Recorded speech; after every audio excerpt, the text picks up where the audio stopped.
3, 2, 1. Assalamualaikum warahmatullahi wabarakatuh. Alhamdulillahirrabbilalamin. Puji syukur atas kehadirat Allah Subhanahu wa Ta'ala yang telah melimpahkan kepada kita rahmat serta hidayahnya kepada kita. Pada kesempatan kali ini saya akan menyampaikan materi pertemuan yang keempat.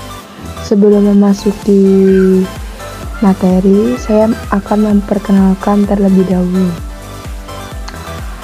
Yang terhormat kepada Bapak Dosen Seno Arisa Smito, Sarjana Syariah, Magister Hukum. Untuk saya sendiri, perkenalkan, nama saya Sabila Anggun Nurantika. Saya dari kelas 3C Hukum Ekonomi Syariah, Fakultas Syariah. Di sini saya akan menyampaikan sebuah materi tentang pendekatan kajian fikih siasah dan perkembangan kajian fikih siasah. Selanjutnya, materi berikutnya yaitu membahas tentang pendekatan kajian fikih siasah. Pendekatan kajian fikih siasah itu ada 3 macam. Yang pertama yaitu pendekatan secara normatif, kemudian yang kedua pendekatan secara sosiohistoris, kemudian yang ketiga pendekatan secara filosofi. Pendekatan secara normatif yaitu suatu pendekatan yang mengalami kajian politik dalam Islam sehingga tidak bisa dilepaskan dari kedisiplinan yang biasanya muncul seperti fikih, syariah, seperti itu. Kemudian yang kedua pendekatan sosiohistoris yaitu pendekatan yang menggabungkan dua pendekatan sekaligus, yaitu sosiologis dan historis dan sebagai cara pandang. Kemudian yang ketiga pendekatan filosofis, yaitu pendekatan yang melihat kandungan nilai atau substansi dalam setiap bidang formasi politik Islam. Kemudian materi yang selanjutnya yaitu tentang perkembangan kajian fikih siasah. Yang pertama yaitu periode klasik.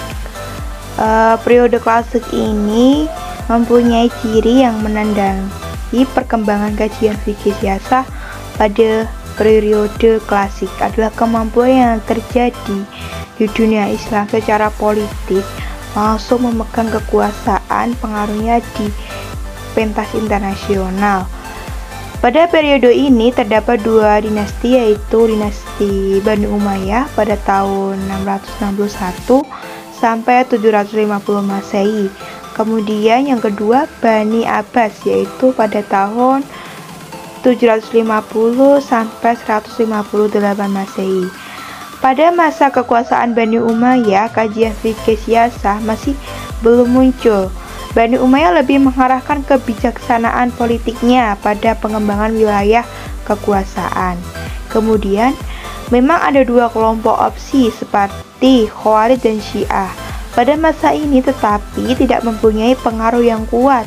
Pemikiran-pemikiran dan gerakan mereka pun cenderung ekstrim dalam menantang kekuasaan Bani Umayyah.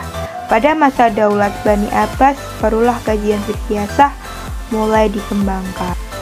Kemudian yang kedua yaitu periode pertengahan. Periode pertengahan ini ditandai dengan hancurnya kerajaan Abbasiyah pada 1258 Masehi di tangan tentara Mongol. Pada masa ini kekuatan politik Islam mengalami kemunduran.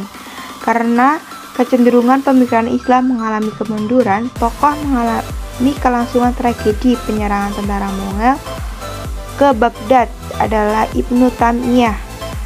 Mempunyai pemikiran siasah yang sedikit berbeda dengan pemikiran Sunni abad klasik, berbeda dengan Sunni pemikiran sebelumnya. Ibnu Taymiyah tidak memandang institusi imamah sebagai kewajiban syar'i, tetapi hanya kebutuhan praktik saja. Ibnu Taymiyah pun tidak mengungkapkan secara tegas syarat Quraisy sebagai kepala negara. Ia hanya menegaskan 2 syarat untuk menjadi kepala negara, yaitu kejujuran atau al-amanah dan kewajiban atau kekuatan al-quwah. Hal ini merupakan syarat dan mutlak yang harus dipenuhi. Dengan kedua syarat ini akan tercipta keadilan dalam masyarakat yang merupakan cita-cita dan tujuan utama oleh syariat Islam. Kemudian yang ketiga yaitu periode modern. Periode modern ini ditandai dengan oleh semakin lemahnya dunia Islam di bawah penjajahan bangsa-bangsa barat. Hampir seluruh negeri muslim berada di bawah imperialisme dan kolonialisme barat.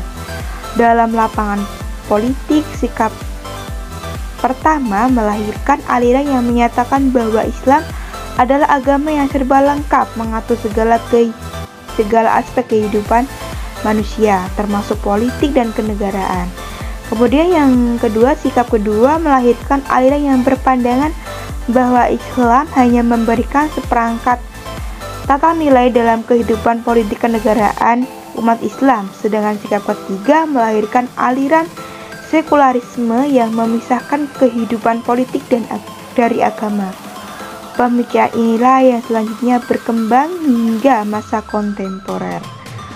Itulah materi yang dapat saya sampaikan tentang pendekatan kajian fikih siasa dan perkembangan kajian fikih siasa.